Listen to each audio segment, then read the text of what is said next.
Everyone, welcome back to my channel. আর আজকে হচ্ছে আমি তোমাদেরকে বলেইছিলাম যে আজকে আমরা সকালবেলা ঘরটা ছেড়ে দেবো আর আমরা এখান থেকে চলে যাবো, হোটেলে থাকবো। তো এখন আমি পুরো রেডি হয়ে গেছি। তো রেডি হয়ে একেবারে হোটেলে যাব, ওখানে গিয়ে স্নান টান করবো না। আর কালকে এই রুমটাতেই আমরা শুয়েছিলাম, তো নিচে বিছানা পেতেই শুয়েছিলাম। এখনও অনেক জিনিসপত্র রয়েছে, এগুলো নিয়ে যাব আমরা। আর এই রুমটায় সব কিছু চেক করে নিই, সব কিছু ঠিকই আছে।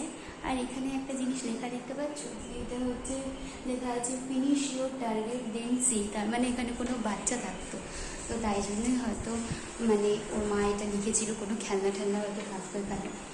তো সব কিছু ঠিক আছে। তো চলো আবার পরে তোমাদের সাথে আবার একটু পরে কথা বলছি। এখানে একটা সৌরভের বেল্ট থেকে গেছিলো, যদি না খুলতাম তাহলে বেল্টটা এখানেই থেকে যেত, বলো। তো আমি এই রুমটাও একটু চেক করে নিলাম। আর এই রুমটাতে ঠাকুরের সিংহাসন ছিল।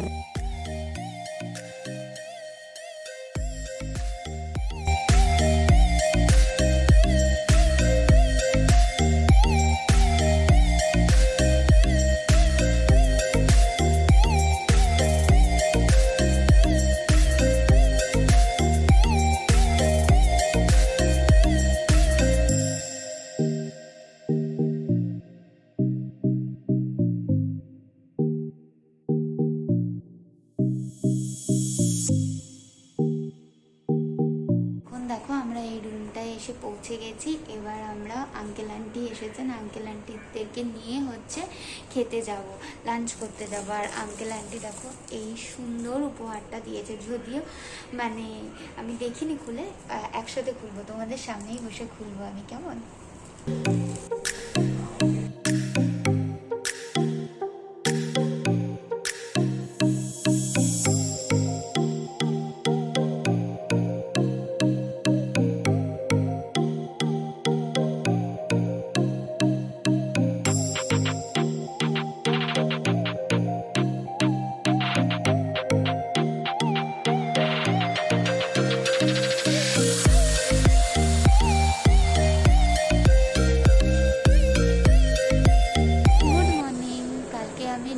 ভিডিও করেছিলাম হচ্ছে লাঞ্চে যাওয়ার আগে, তারপরে এসে আর কোনো ভিডিও করিনি, কারণ হোটেলের মধ্যেই ছিলাম আর কোথাও বেরোয়ও নি। আর সৌরভ করছিল কাজ, মানে কিচ্ছু কিনতে, খেয়ে এসে জাস্ট হোটেলের রুমে ঢুকে গেছি, ব্যাস। তারপরে আর কিছু খাবার দাবারও কিনতে বেরোয়নি, কিচ্ছু করিনি আমি, যে এত দূরে যাচ্ছি কিছু কিনতে যাই। তো আমরা দুজনের মধ্যে কেউই বেরোয়নি, ভয়ের চোটে সারাক্ষণ আমি হোটেলের মধ্যে মাস্কটা পরে বসেছিলাম।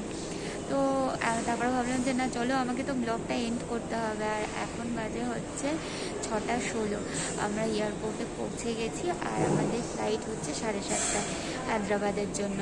আর হায়দ্রাবাদ আগের দিন তোমাদেরকে ব্লগে বলেছিলাম 1 ঘন্টা 10-20 মিনিট লাগবে বাই ফ্লাইট।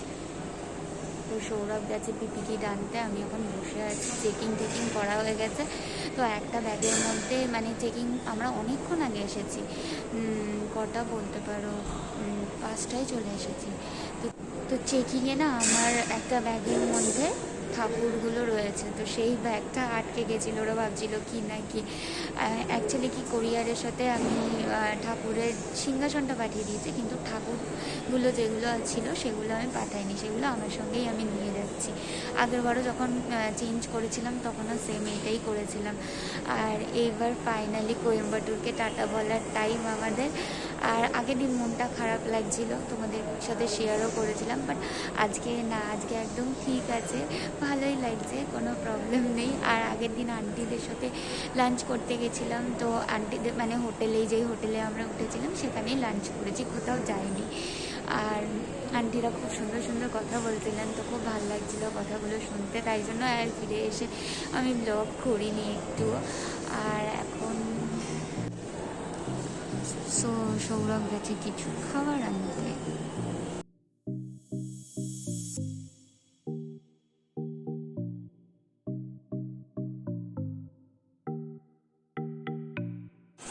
আজকে না 6:05 একটা কোয়েম্বাটুর থেকে কলকাতা যাওয়ারও ফ্লাইট ছিল, আমি এক্ষুনি খেয়াল করলাম।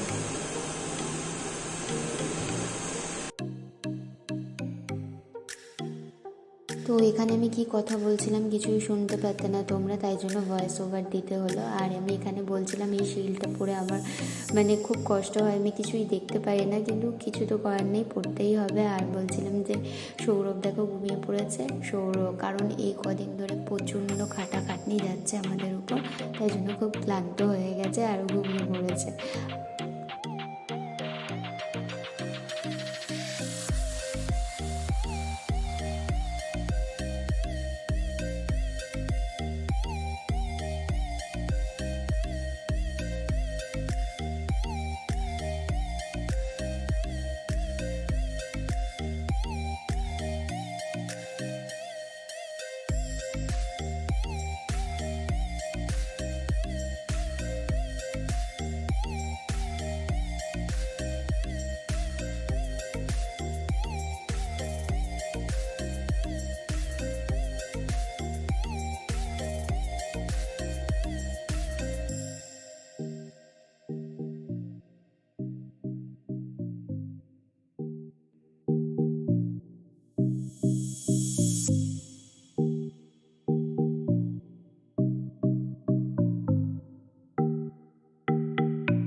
আমরা পৌঁছে গেছি হচ্ছে হায়দ্রাবাদ।